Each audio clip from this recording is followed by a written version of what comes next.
Magandang humaga mga Lods! Samahan niyo ako sa bagong araw na to. Sa oras na to ay dito kami pumwesto upang manghuli ng kasabaat habang hinihila-hila ko ang aking gamit sa paghuhuli ng isda. Onday, may nahuli tayong isda na kung tawagin sa amin ay bisugo. Medyo mahal din ang isdang ito, kaya sana naman ay makahuli. Tayo ng isda na marami ngayon pag ay nilaglag ko uli ito at hinila.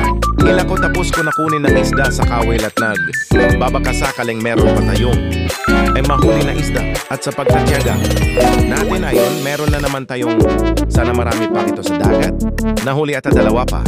Itong isda isang lawian at isang bisugo at sa puntong ito ay tinanggal ko na ang nahuli nating isda sa kawil upang ihulog. Ulit ang magbabakasakaling makadami tayo ng isa mabuti lang at hindi malakas ang hangin sa mga oras na to dahilan upang hindi kami nahirapan. At muntik pa magkabuhol-buhol ang ating nylon dyan. Mabuti na lang at naayos ko agad ito. At hindi ko na ito pahahabain pa. Salamat sa panonood.